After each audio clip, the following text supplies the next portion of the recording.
अति उत्पन्नाचा नाद आता इथून पुढे सोडवण्यात आहे. मला 15 क्विंटल उत्पादन घ्यायचं आहे, मला 20 क्विंटल घ्यायचं आहे, काहीच विषय राहिला नाही. एक लक्षात घ्या, जमिनीची ताकद जेवढी असेल आणि जसं व्यवस्थापन आपण करू तेवढंच ते आपल्याला उत्पादन देणार आहे. जसं तुम्ही शेणखत टाकणार आहे, जसं शेणामिठाचं खत टाकणार आहे, तेव्हा जमिनी जसं बिवड आहे.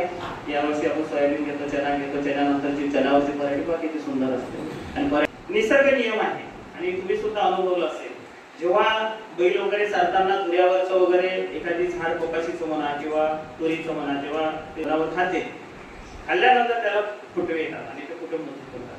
कपाशीमध्ये जर पाहतो म्हटलं मंडळी तर म्हणजे 99% काय 100% शेतकऱ्यांना आपल्याला असं वाटते की माझं पीक वाढलं पाहिजे आणि मस्त फांद्या आल्या पाहिजे, मस्त वाढलं पाहिजे, मस्त बोललं लागले पाहिजे. आणि या नादामध्ये आपण त्याला फवारणीच फवारणी. कारण कापसाचं पीक जे हरण पीक आहे, जसं हरण धावते धावते आणि त्याच्या मागे आपण पकडतो. अशा सारखा कपाशी जशी जशी चांगली दिसते असं असं आपण त्याला फवारे देत राहतो, तसं तसं त्याला खत देत राहतो आणि मग त्याच्यामुळे काही वाढ होते. आणि काही वाढ झाली की मग त्याला जो माल लागायला पाहिजे तो माल लागत नाही, गळून जातो. गाडीवरचे पर्यटक संख्या राहत नाही, तेवढी उत्पादन देत नाही. म्हणजे पिवळ पिकायचे हे करणं खूप आवश्यक आहे. म्हणून या शर्यतीमध्ये चुक नाही आता पडू नये. कारण आज शेतकऱ्यांची जर अवस्था पाहतो म्हटलं तर शेतीमध्ये तजलेला आहे, थकलेला आहे, थंडाकार झालेला शेतकरी. तर माझ्या घरी पण शेती आहे, शेतीचं दुःख. आणि कंपनीमध्ये 20 वर्षाचे मी काम केलं ऑफिसेसमध्ये आणि प्रोसेसेसमध्ये. तर त्यावेळेस हे सगळं दुःख मी जरूर बघितलेलं आहे, शेतीचं आणि शेतकऱ्याचं. म्हणून आता याच्यात कुठेतरी कंट्रोल करण्याची गरज आलेली आहे. मग या कपाशीवर जर पाहतो म्हटलं तर मला असं वाटते हमखास तुम्हाला उत्पादन कपाशी देऊन जाते. फक्त त्या नादाच्या नादात जाऊ नका. जे काही रेग्युलर खताचे प्रोजेक्ट थोडेफार ते त्या जास्त खताच्या भानगडीत पडू नका. परंतु एक मंत्र या ठिकाणी तुम्हाला देतो की कपाशी हे थोडेसे पोटाच्या वर आले, छातीच्या जवळपास आले की शेणा फोडून टाका. आणि शेणा फोडायचं म्हटलं तर पहिले घरूनच देत होते आई बाबा, म्हणजे बाबा तुम्ही शेणा फोडू नको असं. किंवा शेजारी बाजारी वगैरे काही शेणा फोडते राजा, एवढा खांद्या आलेला आहे, अजून हातभर वाटेल, अजून त्याला खांद्या लागते म्हणते, अजून होतच बघितलं आहे. दिवस रात्र मला तेच काम आहे, शक्यच नाही. खूप त्या जमिनीमध्ये खूप ताकद असेल, जशी केळीची बिवड राहते, हळदीचा बिवड राहतो, शेतकऱ्याची जमीन राहते, तिथं कुठंतरी ते होते. पण आता जमिनीची ताकद दिवसेंदिवस आता तेवढी राहिलीच नाही. म्हणून कंपल्सरी मी सांगतो, इथे जे काही शेतकरी बांधव आलेले आहेत, जसं आता हे कार्यक्रम माहीत पडल्यानंतर म्हणजे फिरदेभाऊ देशमुख आहे, फुलदेभाऊ आहे, जापूरगावचे काही शेतकरी बांधव, मी स्टेटस टाकला होता सरांनी जे मला पत्रिका दिली होती ते स्टेटस टाकला. आणि टाकल्यानंतर त्यांनी पाहिला आणि बरेच शेतकरी लोक आल्यानंतर सुनील वाढते आहे काय सगळं.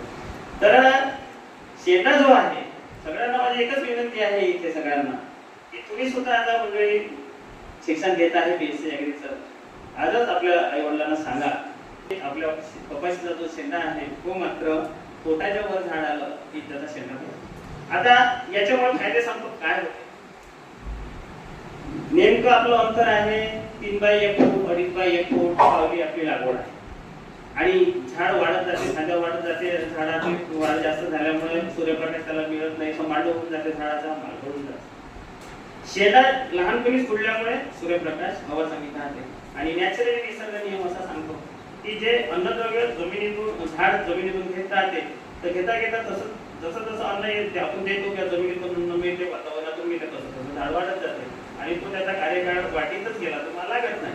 मग त्याच्यासाठी जेव्हा आपण पोटाला असताना किंवा छातीला असताना जेव्हा शेंडा फुडतो त्याच्यानंतर जे काही एनर्जी आहे, जे काही अन्नद्रव्य आहे, ते जेवढ्या फांद्या त्या झाडाला आहे तेवढ्याच त्या फांद्याला मिळते.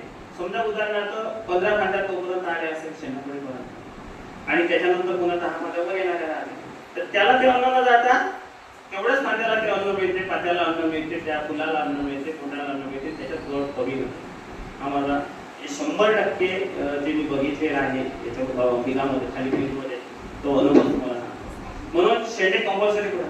काही शेतकरी असं मी सांगतो फोनवर वगैरे की शेंडे कुठा, ते म्हणजे साहेब शेंडा कुठला तर देव आपला शेंडा कुठा, असे पण काही पडलं नाही. ते काहीच नाही, देव काहीच करत नाही. देव एकच म्हणते की तुम्ही उत्पादन घ्या, कमी खर्चात घ्या, चांगलं. देव हे सांगते की आपल्याला खूप युरिया द्या, युरिया द्या. बऱ्याच शेतकऱ्याचं असं होतं युरिया स्वस्तात 266 रुपयाचे एकरी 1 किलो युरिया, पहिल्या डोसले, दुसऱ्या डोसले, तिसऱ्या डोसले आणि नायट्रोजन सर जास्त झालं की ते झाड एवढं वाढून जाते त्याला मलाच लागत. म्हणून कुठेतरी आता कंट्रोल, मनावर कंट्रोल ठेवणं हे खूप महत्वाचं आहे. म्हणून शेंडा मात्र अवश्य फोडा. शेंडा फोडल्यानंतर त्याला वरत जे आहे त्या 4-5 फांद्या इतक्या सुंदर येतात, 15-20 बोंड वरच्या वरच येऊन जातात आणि खालचे 10-12 बोंड.